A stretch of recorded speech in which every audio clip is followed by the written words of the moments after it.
We acknowledge that Western University is located on the traditional lands of the Anishinaabe, Haudenosaunee, Lenape Pequot, and Attawandaron peoples on lands connected with the London Township and Sombra Treaties of 1796 and the Dishwith-One-Soon Covenant Wampum. This land continues to be home to diverse Indigenous people like First Nations, Métis, and Inuit, whom we recognize as contemporary stewards of the land and vital contributors of our society. Hello and welcome to GradCast, the official radio show and podcast of the Society of Graduate Students at Western University. I'm your host, Sarah Klapman. And I'm your co-host, Yousuf. And today we have Mo Sharifi, who is the Racial Equity Commissioner at SOGS. So welcome to our show, Mo. And this was the first time also that we had the land acknowledgement after having a discussion with you. So tell us more about the land acknowledgement and its importance, Mo. Hi, thank you so much. It's a pleasure to be here and appreciate the opportunity. Yes, it's very important to have the land acknowledgement, and it's not just a symbolic thing at the beginning of every ceremony or every event, but it's more like an acknowledgement of the heritage and the legacy of the land that we are occupying. And it's not just about naming a land or its history. It's about acknowledging our responsibility to this legacy of Indigenous peoples and also other people like Black peoples, Jewish people, and racialized minorities who were part and parcel of creating this society and contributing to this, to what we have now as a civilization that we have, and acknowledging our responsibility to educate ourselves and to continue to work towards a society that treats everyone fairly. Wow. And gives them credit for that. Yeah. So I was just wondering, so Mo, what sorts of experiences led you to pursue or become the Racial Equity Commissioner and advocate for voices of marginalized people in our community? What inspired you to be where you are right now? Yeah, this is part of this question is personal for me. Part of it is beyond my personal passions. I've always been passionate about racial justice and beyond that, social justice. And but then as a graduate student, you have priorities. You are always advised to pick your battles, quote unquote. So it was always something that was a dilemma for me. And when this role was created in August 2019, I had to face the question, like, do I just keep to myself and focus on my dissertation and move on? Or do I want to be actively participating and fighting for the change that I've been waiting for? So my answer was that maybe I have to take part. Maybe I have to take the initiative. Maybe I want to be part of the change that I'm so eagerly waiting for. So this was the beginning of this journey. And I knew that by starting this, I cannot create change on my own. I cannot create change overnight. And the path of like activism is always a very fine balance between compromise and idealism. And it's really, really hard to define this balance and to create it. And you're not always successful in doing that. But I took it on myself, and I'm happy to have done so. Yeah. That's terrific. Wow. So you are the equity commissioner, and my understanding is under your purview, you also have inclusion and diversity. What do those concepts mean to you? Because they're so nebulous, but in practice, they're so important. Yeah, absolutely. For me, my role solely focuses on racial equity and inclusivity. So we do have an equity committee at SOGS which is not directly focusing on this. This came out of a need, and this was with the realization that this was long, long overdue. So this came out of a need to address racial equity and anti-racism on campus. The one thing with EDI, I want to start with something controversial that is oftentimes a criticism about EDI initiatives in institutions and in the government. EDI a lot of times has been criticized as being too broad and being too general and taking away from the focus on anti-Black racism, anti-Indigenous racism, and having a very wide brush for which doesn't really address the specific finesses and specific subtleties of these problems. So to me, EDI is a good tool, which has to be defined clearly, which has to be crystallized in practice, policies, and everyday processes of institutions. It has to be really clearly defined to create the equity and inclusion that we really aspire to.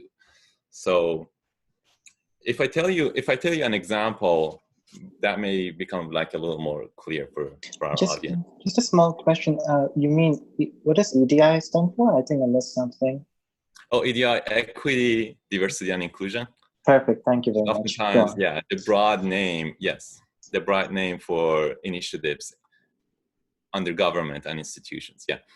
So, as an example, for example, when there was a mandate for academia to take into account gender equity in their departments and in their hiring processes, this was, I don't exactly remember what decade this was, but this was not far long ago. This was a broad mandate, right? And then when you listen to racial equity activists, their criticism is that because it was so broad and it was like only thinking about diversity in terms of gender and not thinking about the other dimensions, we ended up with hiring a specific group of women as faculty. So we ended up with basically more white, middle class, cisgender women as faculty. But so that was part of the solution, but that was definitely not the solution to diversity. So that speaks to how EDI should be clearly defined, because like then the question of intersectionality comes into place, and part of the bias against racialized women, which was a big part of the obstacle in the way of inclusion and diversity, was not addressed. So EDI for me needs to be clearly defined, and it has to have an intersectional lens to do justice. That's really fascinating. I think that's also very important. Just quickly, I mean, what do you think would be an effective way to have a more precise definition? Should we maybe opt for an open and frank conversation, engage with community in a way that is able to scrutinize without thinking of, being, worried of what others might say if you have some objections or something like that? Because you're right, it is controversial and sensitive, but I think we can have a respectful, meaningful conversation that actually makes the situation a lot clearer for all of us. What do you think? Yeah, it is complicated, and I'm not like an expert in policies, for sure. But what comes to my mind is, like I said, considering intersectionality as a lens through which we can work to achieve equity, diversity, and inclusion. So to give a very brief definition of intersectionality, it was a term defined by and created by Kimberly Crenshaw, a scholar, that emphasizes how different discriminations and different disadvantages based on different factors like gender, race, class, immigration status, etc., they can be combined and they can overlap in everyday lives of marginalized people, and their combined effect is actually much worse than the effect of one or the other. And in advocacy work, oftentimes people fall through the cracks because of that. Because traditionally, how we advocate for people is categorized, it's segregated. So like we advocate for gender equity separately from racial equity, separate from accessibility, etc., etc. So oftentimes it has happened that like someone who is, for example, Muslim, identifies as a woman and is also racialized, has multiple oppressions and multiple obstacles in their lives. And oftentimes they don't know who to turn to if they see an injustice, and they've been left out and left behind. So if we take that into account, a lot of times we can come up with like clearer instructions to move toward those goals. Yeah. Mhm. So, as the commissioner, which is an amazing role and new and exciting, and congratulations. What kind of work are you doing, and are there projects that you've done that you're really proud of?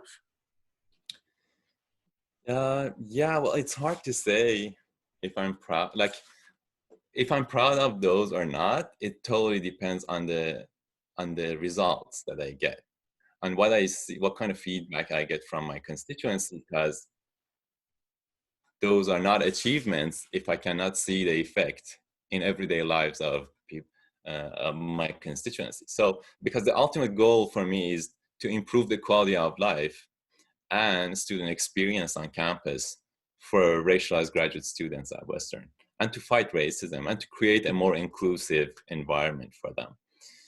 We did, I did a few things which was not possible without connecting with amazing people on campus. And that's what I'm grateful for, that I've met so many amazing people through this work, and I've been made aware of their existence, their hard work, and their activism.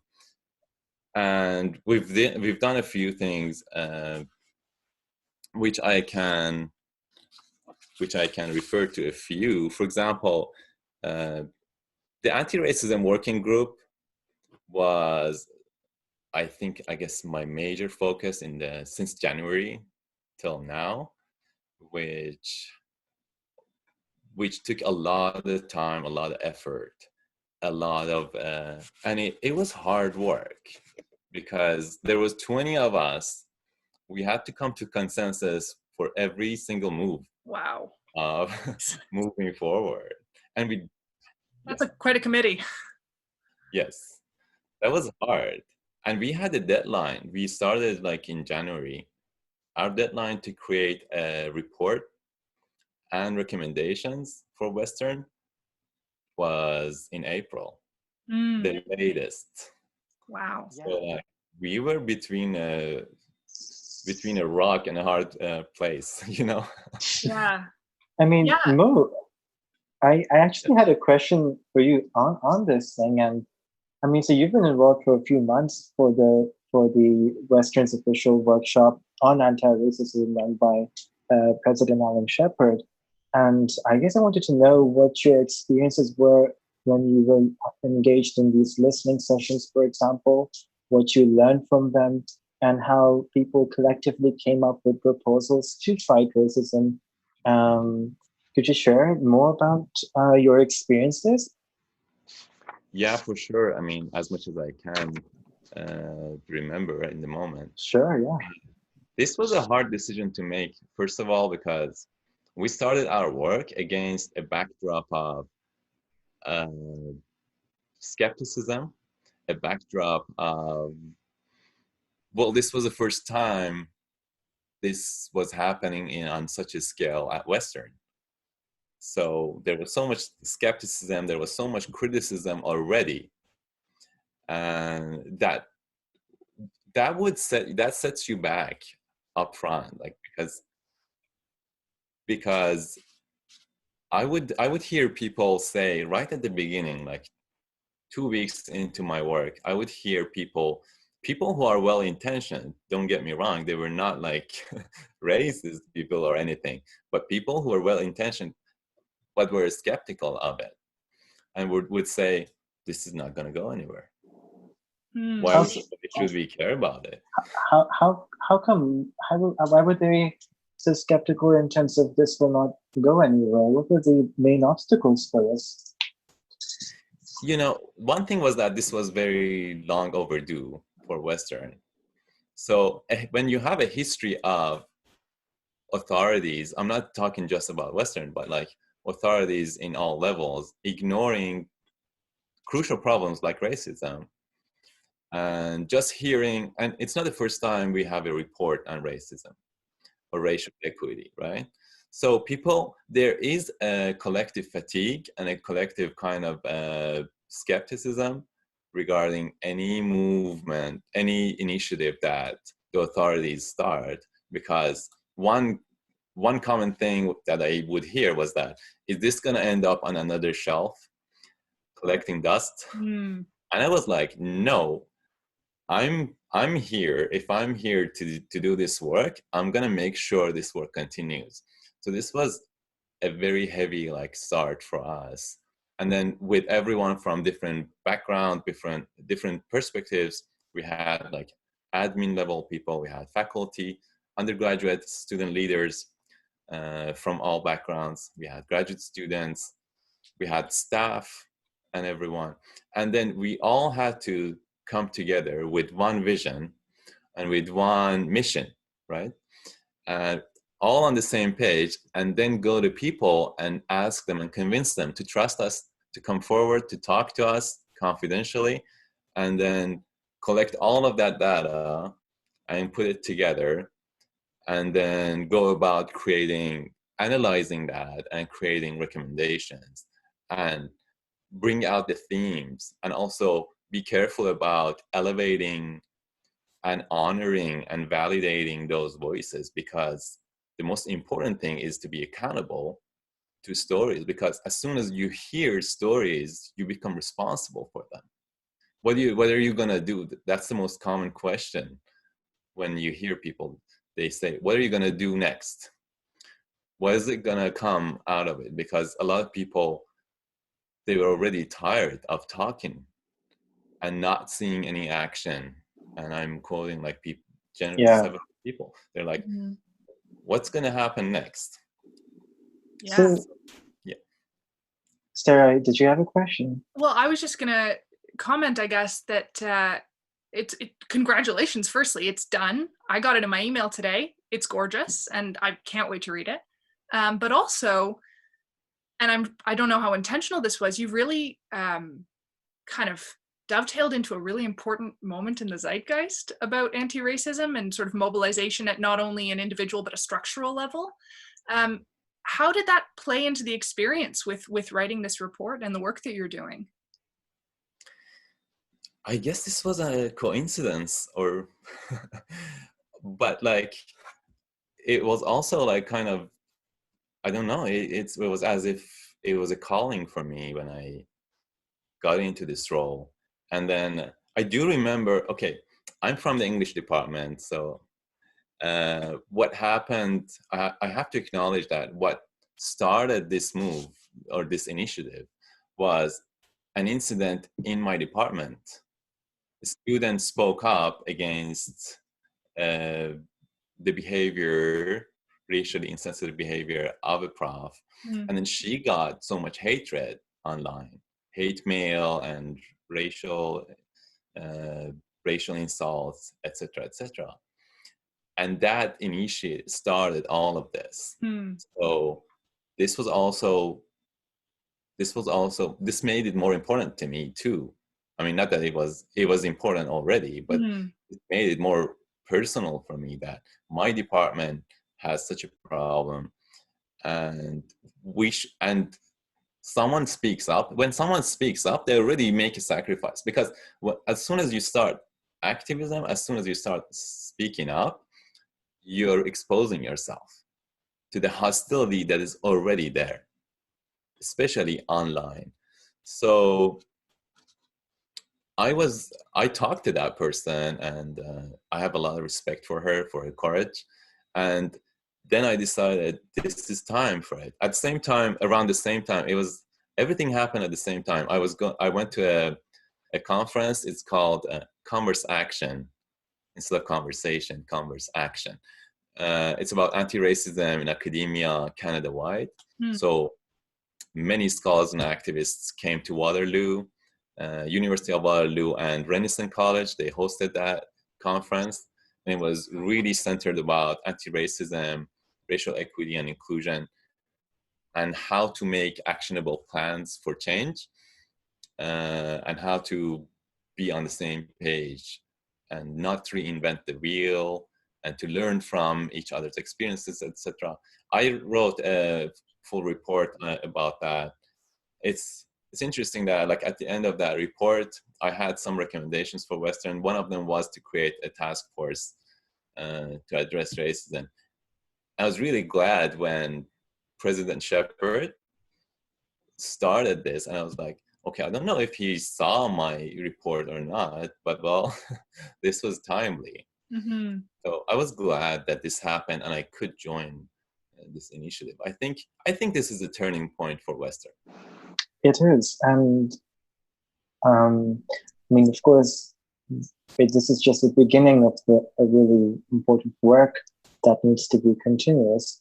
Now, I was just thinking that the timing is also interesting in the sense that there's an uprising given George Floyd's killing.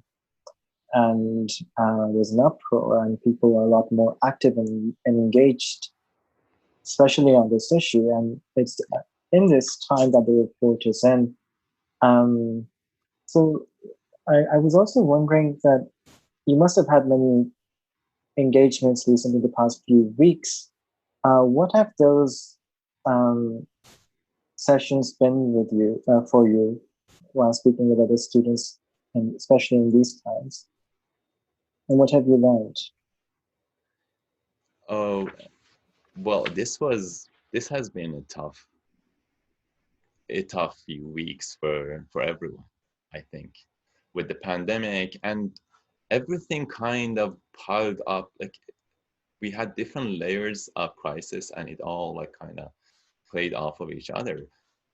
Because with the start of the pandemic, we kept seeing that. I kept hearing, and from people, from scholars, that the pandemic has highlighted the injustices already. This was before George Floyd's death. Yeah, so the pandemic was already highlighting the differences and the injustices in our society here in Canada, in North America, more generally speaking. We knew from people talking, from stories, from collective, like local surveys and people writing about it, that the racialized groups, they were affected much worse than other people. But by the way, the Canadian government was not collecting race-based data. They only talked about age factor and some other factors, but not race-based data. It wasn't until recently that the government of Ontario decided to collect race-based data. This was after the Black Lives Matter movement, after George Floyd's death. So I was already aware of these, and like talking to people, international students, racialized graduate students, and others. I knew their struggles through the quarantine and through the pandemic. And then George Floyd's death happened, which was shocking. This was like beyond anything we could have imagined, because this was like 2020 at its worst. And this meant a lot. This affected people. This affected our Black population. This affected our racialized population. And I saw things happen. People started like collectively taking on activism, which was a good thing. I started seeing white individuals becoming more and more vocal and becoming more conscious of their role as allies. So I saw a lot of different things. And then at SOGS, we started doing a few things like I started a virtual support group for international and racialized groups and graduate students. We're starting an advocacy speaker series with the other 4 commissioners and me. We're going to have one speaker speak to address the graduate student community every month. So the first one is coming up tomorrow with Councillor Kayabaga.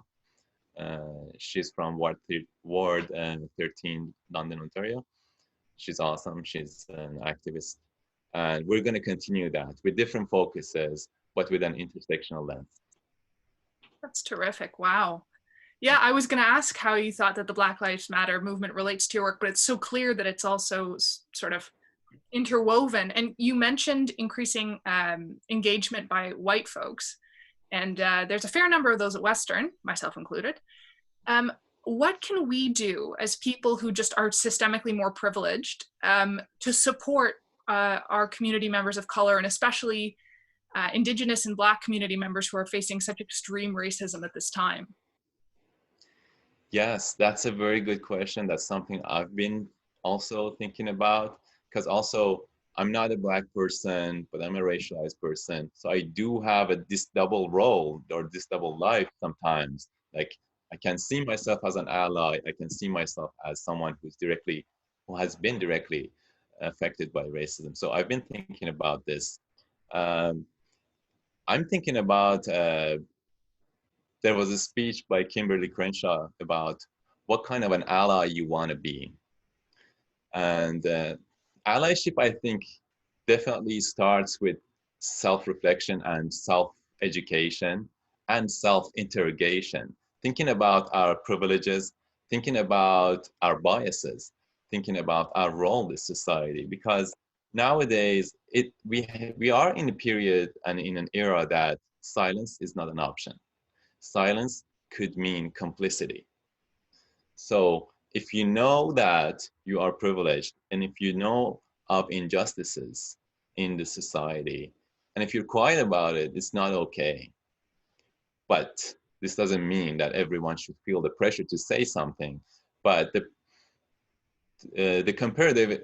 imperative for us is to acknowledge and to bear witness to the injustices in the society around us, to stand in solidarity, stand with Black individuals, Black peoples, to stand in solidarity with them, and to uplift and to elevate their voices, not speak for them, but to amplify their voices.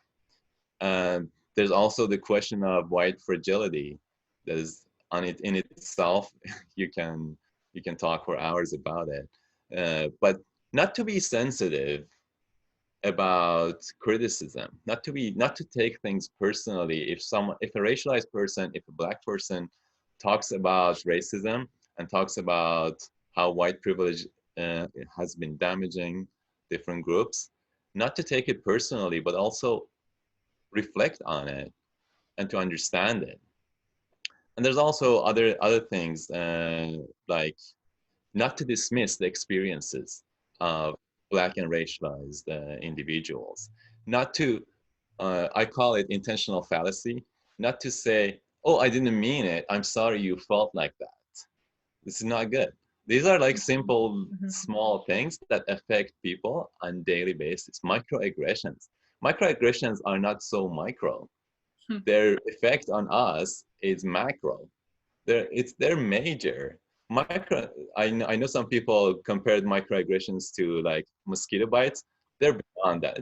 Microaggressions are like bullets that injure you, and it takes ages to heal from it. So it's good to educate oneself. Right. Actually, incidentally, we have someone coming in tomorrow whose research is on microaggressions and how the cumulative effect that is severely harmful for people who are going through that on a daily basis. So stay tuned for that as well. But no, that's some really interesting points that you raised. Sometimes I see people who want to do something, they want to be an ally, they want to express in some ways, and sometimes they begin by taking small steps. For example, changing their display picture, in solidarity. But of course, sometimes they get shamed as well. And that's also a bit of a problem. Instead of saying, this is useless, just say, oh, this is great. Here's something else that you can also do. Go to these links with donation links as well. And I think that kind of approach is a bit more helpful. We are running short of time actually as well. Any final thoughts, Mo? No, thank you so much for this. Thanks for the opportunity. I really appreciate this. We need to facilitate conversations about race, racial equity, anti-racism. We shouldn't let this moment pass like it has happened in the past, in history. We should keep going. The work has to be consistent, and change comes gradually. Like one scholar writes in her articles, she says, change comes with a sweeping cultural transformation in all levels. We can't fight racism on only like on individual case basis. It needs a cultural transformation, and we are all part of it. Whether we do take action or we are responding to the crisis with inaction, everything we do or we don't do matters at this moment in history. So we have to be part of it. And I think we have to be grateful to be able to be part of a big change. Mm-hmm. Thanks so much. Absolutely. All right. So we're just about out of time. Thank you, Mo, so much for coming on. It's been a wonderful discussion. You really shared some terrific things. If anybody wants to learn more about your work, is there a website that they can go to, or an email, or a social media handle that you want to share? Yes, absolutely. Western SOGS has its Facebook page that usually we publicize events through. We also have our Twitter handle that they can find. I can share the links for. We also created a Discord channel for SOGS members with different various channels under that. For example, I have a racial equity channel for my constituency. Other people have their own.